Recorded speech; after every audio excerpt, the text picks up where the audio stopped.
E aí, tudo bom? Vamos, vamos adentrar um pouquinho ao valor do sofrimento. Eu sei que ninguém gosta de sofrer, é compreensível a fuga do sofrimento. Mas esse fenômeno humano, ele tem certas afluências, ele tem certas, ah, vou chamar de habilidades. Por que habilidades? Porque ele vai trabalhar a sua verdadeira consciência e vai colocar ela dentro de uma, vou chamar de uma pseudo-moralidade do ego.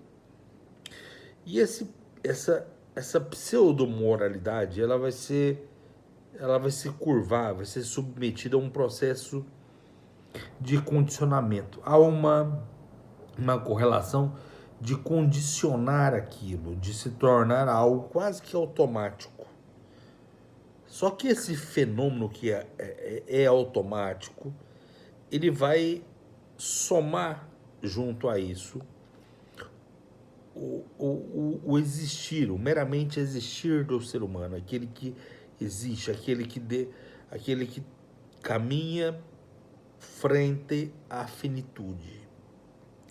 Aí nasce outro problema.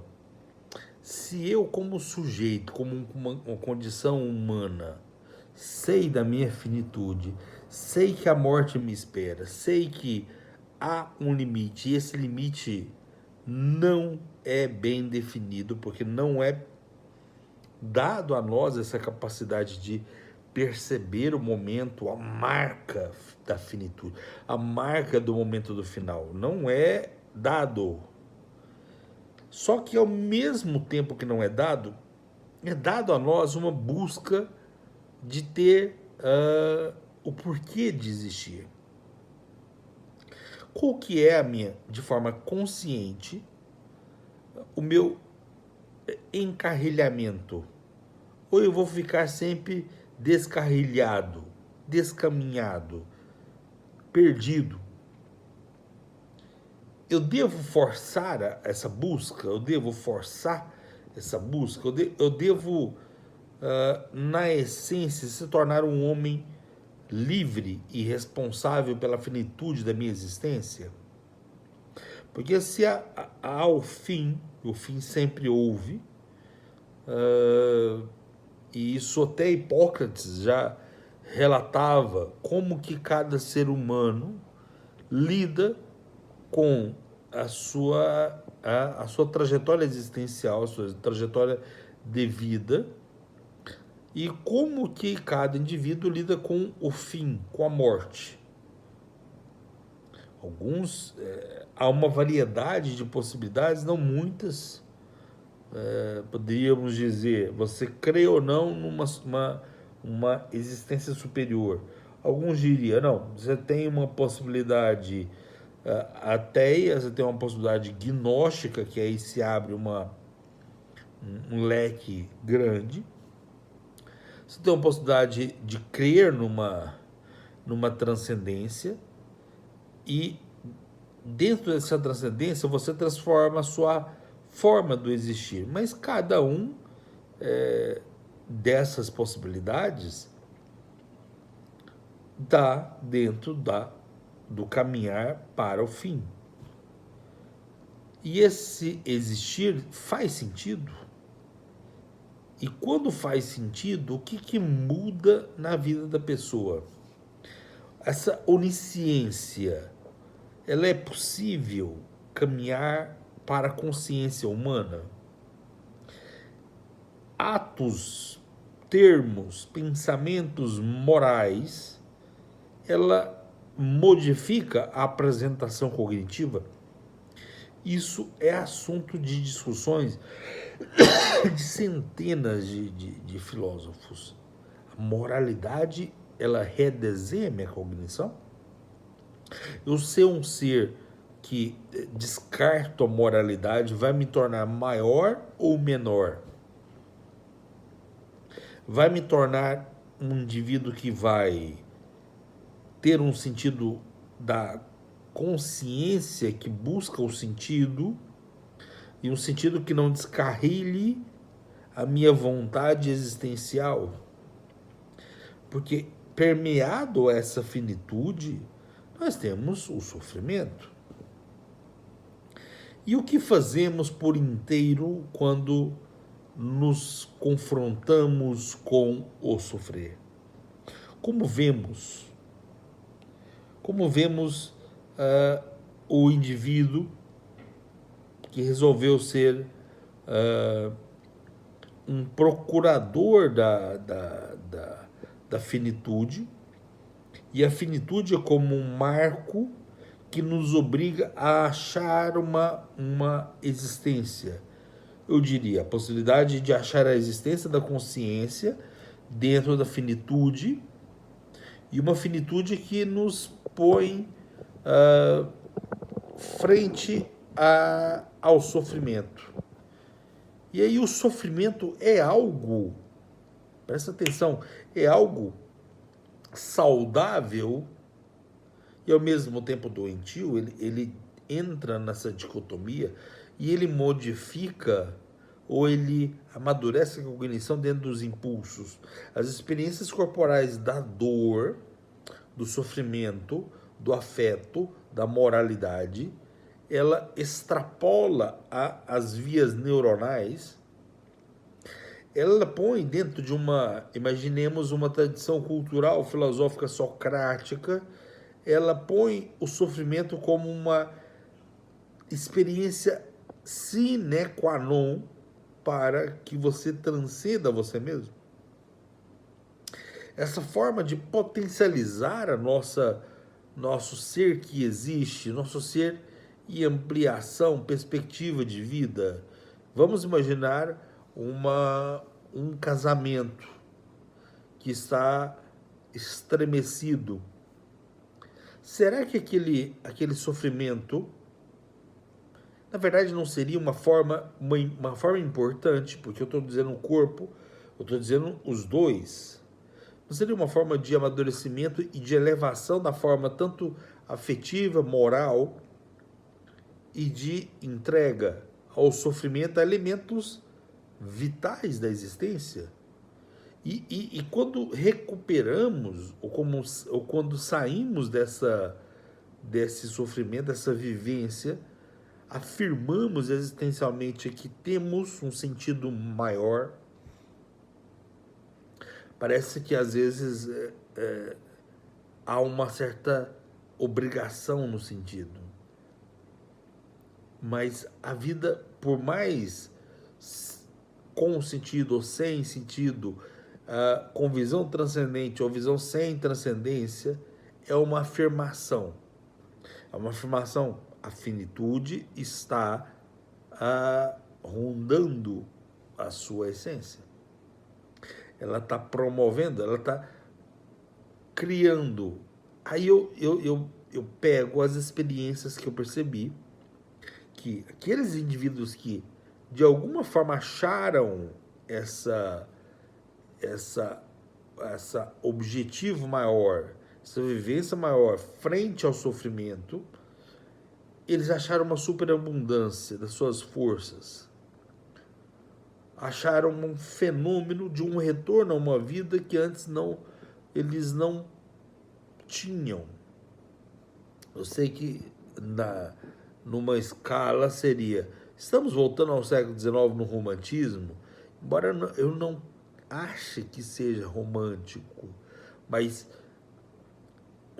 hipertrofiar o sentido, as emoções humanas, ela intensifica a impulsividade, transforma as forças naturais que vão fazer uma oposição à razão. E a razão, presta atenção, a razão, quando intensificada, ela busca, pelo intermédio das emoções, ela busca o caminho, mesmo que a afirmação do sofrimento esteja ali, mesmo que o intuito, dentro de uma base moral,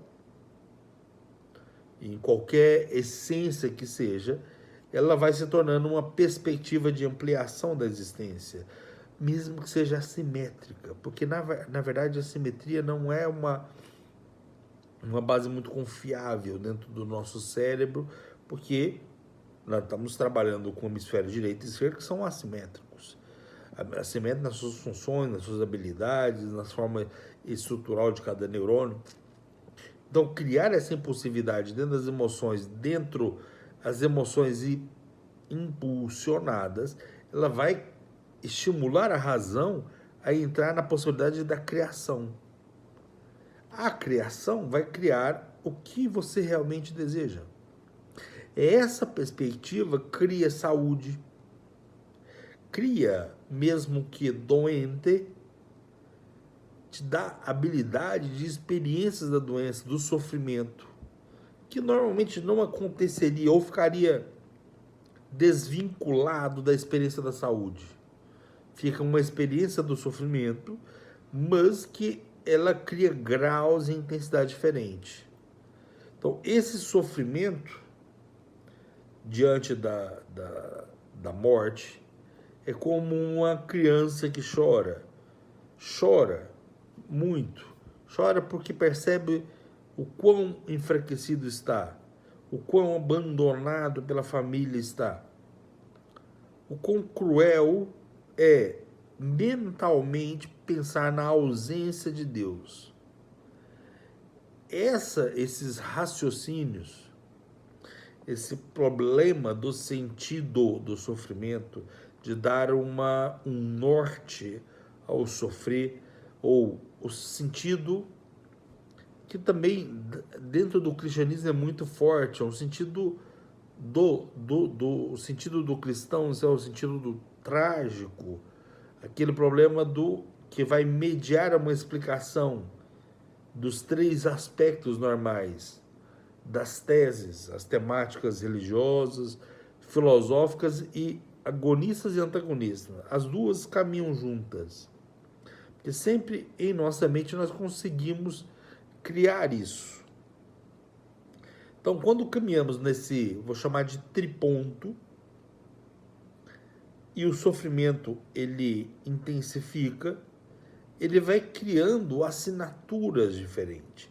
Ele vai criando uma forma de reforço comportamental que vai criando graus de análise simbólica da realidade. Esse símbolo do sofrimento como uma forma de me tornar mais forte, ou o símbolo disso não ter um sentido, ou o símbolo disso ser casual,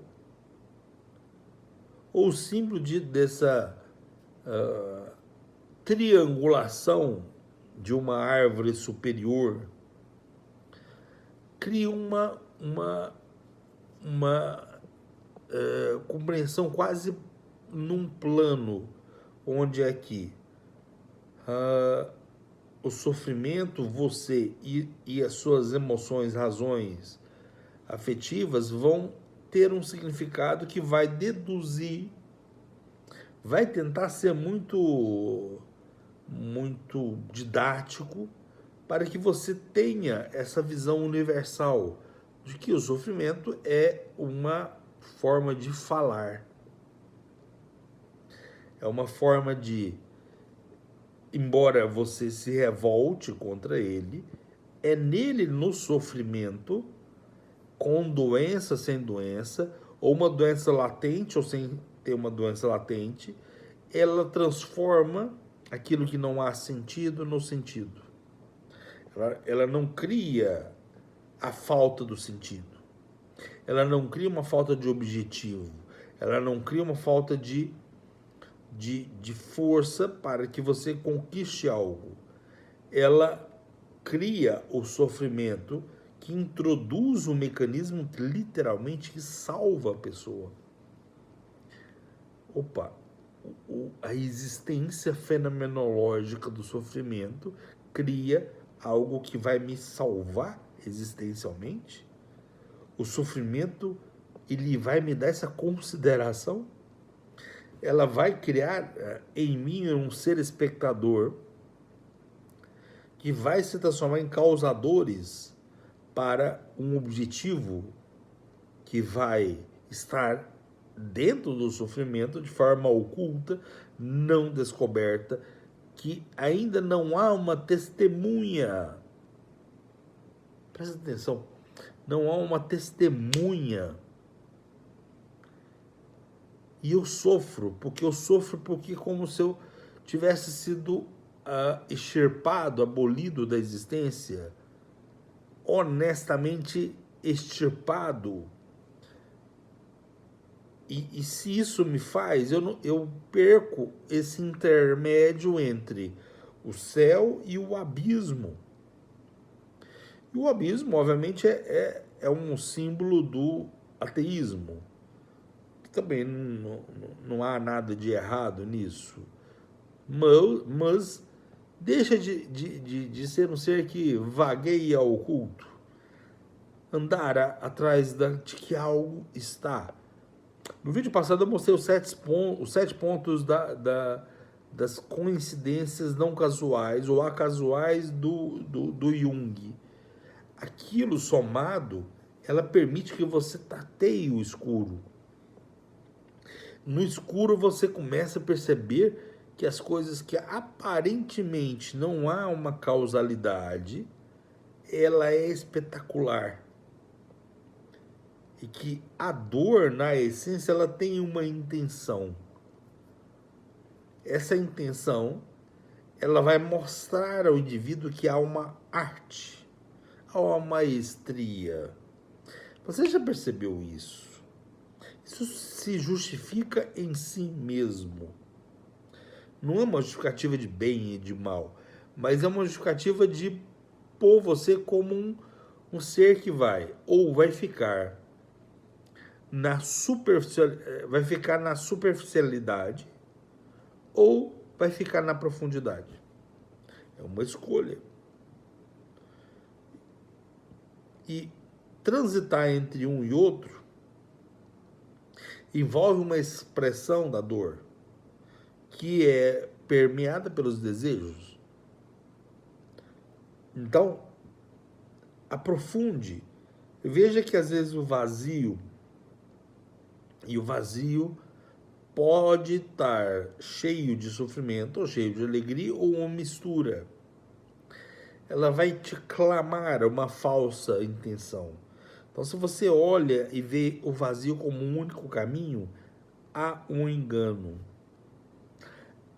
E essa demonstração do vazio que vai te valorizar como um indivíduo útil e verdadeiro ao caminho, algo que está ali, algo que te preenche, tem que ser trabalhado com um verdadeiro gosto, verdadeiro desejo, nada efêmero, nada que possa ser rotulado dentro do superficial, mas que permita uma verticalização. Também não é nada utópico. Essa mascarar a imperfeição para vender o utópico não faz sentido. É uma contradição em si.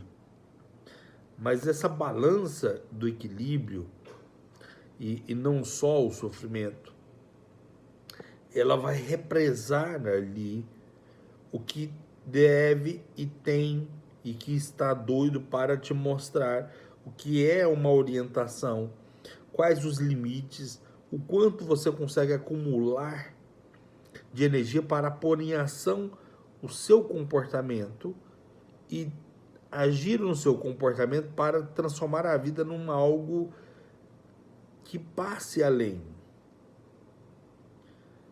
Que passe além. Aprender a experiência do sentir e das emoções não é simplesmente buscar o sentido da existência, não é simplesmente ter uma visão freudiana, não é simplesmente uma visão adeliana. É muito maior do que isso. É essa permeabilidade de coisas que aparentemente são obscuras e que com o tempo nós percebemos que não víamos algo porque não tínhamos a visão de que algo estava ali, mesmo num sofrimento, fechávamos o olho, corríamos dessa possibilidade. Essa aparência monstruosa, na verdade, não é tão assim. É um bem-estar emocional e mental. Então comece a revelar a você como um ser que tem a própria alma e deixe de represar a tua alma, porque ela está represada e está sendo impedida de adentrar ao oceano. Aí sim, adentrando ao oceano, a profundidade, a intensidade, o significado, a simbologia, a criação, a força vai estar ao seu lado. Pense o quanto que o que te impede, o que te faz viver nos somos superficiais, na futilidade, no transitório. Ou você quer sair dessa represa e entrar na profundidade e intensidade. Isso é uma escolha. Qual você escolhe? Escreva. Qual você escolhe? Eu tenho certeza que você não é tão frágil que vai te impedir de externalizar. Qual você escolhe? O superficial ou a profundidade? O lago ou o oceano? O que intermedia os dois é o grau do sofrimento, que vai modificar o seu comportamento. E que em momentos muito interessantes você vai criar uma certa incoerência. É o momento da incoerência que vai permitir que você analise com forma clara quão frágil você é, quão a fragilidade é gritante em suas opiniões, em seus fatos, no seu cotidiano, nas suas relações. É assim que você deseja ser? Busque essa fragilidade, é um direito. Busque esse estado de embriaguez. Esse estado de embriaguez é seu. A embriaguez vai te trazer felicidade? Que seja. Mas vai te impedir de caminhar em possibilidades muito mais elevadas. Uma vida realmente que vai enfrentar a finitude com uma vida perfeita e sem problemas. Mas isso é possível? A profundidade te dá essas habilidades. Sem erro. E continuaremos sempre buscando a profundidade oceânica e a intensidade de uma boa e vivaz tempestade que possa te visitar. E agradeça. Seja você um ateu, seja você um religioso, agradeça a transcendência. E continuaremos. Até a próxima. Um abraço.